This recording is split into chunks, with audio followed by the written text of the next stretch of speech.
નમસ્કાર ખેડૂત મિત્રો, હું ધવલ દલસાણિયા આપણી કૃષિ ગીતા યુટ્યુબ ચેનલમાં આપ સૌનું હાર્દિક સ્વાગત કરું છું. તો ખેડૂત મિત્રો, આજે આપણા વિડીયોમાં વાત કરવાના છે કે મગફળી છે એ પીળી પડતી હોય તો તેના કારણો શું અને તેના ઉપાય માટે આપણે શું કરી શકીએ. બરોબર, તો તેના વિશેની આપણે સંપૂર્ણ જાણકારી આપણે આ વિડીયોમાં આપવાના છીએ. તો વિડીયોના અંત સુધી તમે જોડાઈ રહેજો, જેથી કરીને સંપૂર્ણ માહિતી આપ સુધી પહોંચતી રહે.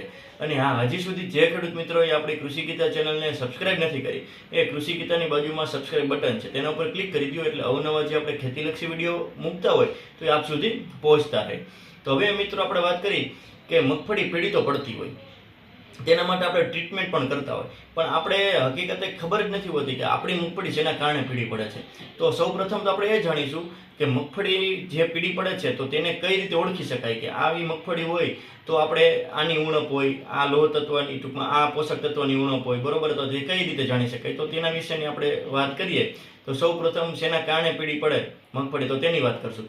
સૌ પ્રથમ આપણે વાત કરીએ કે જે મગફળી છે, જો એમાં નાઇટ્રોજન પોષક તત્વની ડેફિશિયન્સી હોય, એટલે નાઇટ્રોજન જો ઘટતું હોય તો તેના માટે આપણે કઈ રીતે ખબર પડે કે નાઇટ્રોજન ઘટે. તો મગફળી છે એ આપણે નીચેથી ઉપર તરફ, બરોબર, એ પીળાશ દેખાય. જે નીચેના પાંદડા હોય એ પીળા હોય અને જે ઉપરના પાંદડા હોય એ આપણે લીલા કલરના હોય. જો એ રીતે હોય એટલે નીચેથી ધીમે ધીમે પીળી પડતી હોય, તો એવી રીતે જો આપણી મગફળી દેખાય તો એમાં આપણે સમજવું કે આપણી મગફળીમાં નાઇટ્રોજનની ઉણપ છે. તો તેની આપણે ઉપાય માટે શું કરી શકાય કે 19-19-19 જે આપણે વોટર સોલ્યુબલ ખાતર આવે તેનો સ્પ્રે કરી શકાય. પછી 20-20-20 જે આવે તો તેનો પણ આપણે સ્પ્રે કરી શકાય. હવે આપણે વાત કરીએ કે મગફળી છે એ ઉપરથી નીચે તરફ પીળી પડતી હોય, એટલે કે જે ઉપરના પાંદડા છે મગફળીના, જે નવા આવતા પાંદડા હોય એ આપણે પીળા હોય, બરોબર, અને જે નીચેના જે જૂના પાંદડા છે એ લીલા કલરના હોય. જો આવો આપણો છોડવો દેખાતો હોય ને તો એમાં આપણે સમજવું કે આપણા અત્યારે મગફળીમાં સલ્ફર તત્વની ઉણપ છે. બરોબર, સલ્ફર તત્વની ઉણપ હોય ને એટલે ઉપરના જે પાંદડા હોય ને નવા એ પીળા કલરના હોય અને જે નીચેના પાંદડા છે એ લીલા કલરના હોય. અને તેની ઉણપ માટે આપણે સલ્ફર 90% છે પાવડર આવે એનો આપણે માનો કે સ્પ્રે કરી શકાય અથવા જમીનમાં પણ આપી શકાય. બરોબર, એના પછી આપણે જીપ્સમનો પણ ઉપયોગ કરી શકાય, જીપ્સમ આપી શકાય. હવે આપણે વાત કરીએ કે મગફળી છે એમાં મગફળીમાં જે નસ હોય, પાંદડાની નસ એ લીલા કલરની હોય અને નસની ફરતેનો જે ભાગ હોય ને એ પીળા કલરનો થઈ જાય. બરોબર, તો જો આવા પાંદડા વધારે જોવા મળે તો આપણે સમજવું કે આપણી મગફળીમાં લોહ તત્વ એટલે કે ફેરસની આપણે ખામી છે. એટલે એમાં ફેરસની જેમાં ખામી હોય ને એમાં જે મગફળીના પાંદડામાં જે નસ હોય ને એ લીલા કલરની હોય અને ફરતેનો જે ભાગ હોય ને એ પીળો થઈ ગયો હોય. બરોબર, જો આવું દેખાય ને તો આપણે સમજવાનું કે આપણા મગફળીમાં લોહ તત્વની ખામી છે. હવે એના પછી આપણે સમજીએ કે ઝીંકની ઉણપ હોય કઈ રીતે ખબર પડે.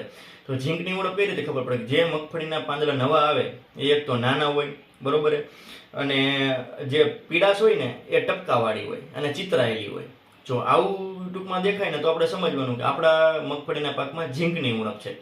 એના પછી આપણે વાત કરીએ કે મગફળીમાં મેગ્નેશિયમની ઉણપ કઈ રીતે જાણી શકાય. બરોબર, તો મેગ્નેશિયમની જ્યારે ઉણપ હોય, મેગ્નેશિયમ તત્વની, તો જ્યારે જે જૂના પાંદડા છે એની નસો લીલી રહેતી હોય અને એની વચ્ચે પીળાશનો ભાગ આવે. બરોબર, તો એવું હોય અથવા પાંદડાની ફરતે કથાઈ કલરનો ડાઘ થવા માંડે.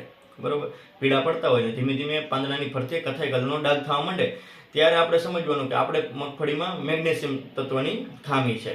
તો આ રીતે આપણે સમજીએ કે નાઇટ્રોજનની ખામી કઈ રીતે ખબર પડે, સલ્ફર, પછી આપણે વાત કરી ફેરસની, એના પછી આપણે વાત કરી ઝીંકની અને પછી કરી મેગ્નેશિયમની. એટલે જે આ 5 પોષક તત્વોની આપણે વાત કરી તો એની જ્યારે ઉણપ હોય ત્યારે મગફળી કેવી રીતે પીળી પડે તો એ આપણે જાણ્યું. હવે એના આપણે ટ્રીટમેન્ટ માટે આપણે શું કરી તો તેના વિશેની વાત કરીએ કે તેના ઉપાય માટે આપણે શું કરવું.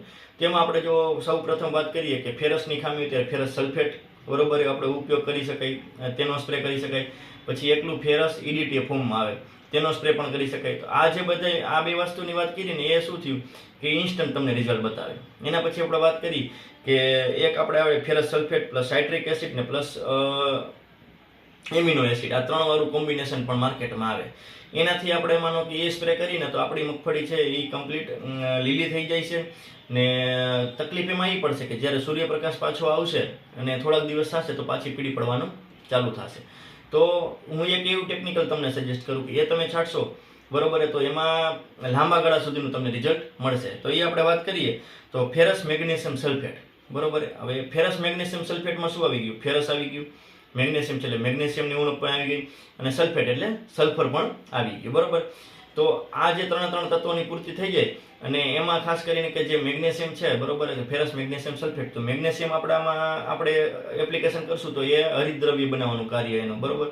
તો હરિતદ્રવ્ય જેટલું ટૂંકમાં આપણી મગફળીમાં બનશે તેટલું પ્રકાશ સંશ્લેષણની ક્રિયા વધારે થાય, જેના કારણે જે મગફળી છે એ ધીમે ધીમે પીળીમાંથી લીલી થશે, પણ એ લાંબા સમય માટે રહેશે. અને આ જે બધી મેં દવાઓ કીધી, ઉપાય કીધા, એ આપણે સ્પ્રે કરતી વખતે ખાસ કરીને મિત્રો એ ધ્યાનમાં રાખવાનું કે જ્યારે દવાનો આપણે સ્પ્રે કરતા હોય ત્યારે વહેલી સવારે કાં કરવાનો, અથવા ટૂંકમાં ઠંડો જ્યારે બપોર પછીનો સમયગાળો, સાંજનો સમયગાળો હોય ત્યારે આપણે કરવાનો. એ એક વસ્તુનું ધ્યાન રાખવાનું. અને બીજી વસ્તુ ખાસ ધ્યાન રાખવાની કે આ જે દવા જ્યારે સ્પ્રે કરીને ત્યારે એકવાર માનો કે આપણા ખેતરમાં જ્યાં સ્પ્રે થયો અહીંયા બીજી વાર રિપીટ સ્પ્રે ન આવે. આપણે ઘણીવાર શું કરતા હોય, જંતુનાશક દવાનો સ્પ્રે કરતા હોય અથવા ફૂગનાશક દવાનો સ્પ્રે કરતા હોય, તો પંપમાં માનો કે અડધો પંપ બચ્યો તો આપણે અહીંયા સેઢા પાડીએ કે જે નજીક હોય તો એમાં પાછો આપણે રિપીટ સ્પ્રે કરતા હોય. તો આ જ્યારે આપણે કરીને ત્યારે રિપીટ સ્પ્રે નથી કરવાનો, કારણ કે બીજી વાર જો ડોઝ લાગશે ને તો હેવી ડોઝ થશે, તેના કારણે પાંદડા બળશે, એટલે બર્નિંગ ઇફેક્ટ આવે. એટલે આ એક વસ્તુનું ધ્યાન રાખવાનું.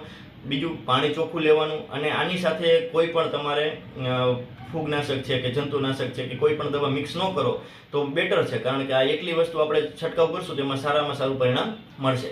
તો ખેડૂત મિત્રો, તમને આ માહિતી કેવી લાગી? તો માહિતી જો પસંદ આવી હોય તો અમારા આ વિડીયોને લાઇક કરો, બીજા ખેડૂત મિત્રો ગ્રુપમાં શેર કરો, અને કોઈ પણ તમને ખેતીલક્ષી કંઈ પ્રશ્ન હોય તો તમે કોમેન્ટ બોક્સમાં લખી જણાવો. આભાર. જય જવાન, જય કિસાન.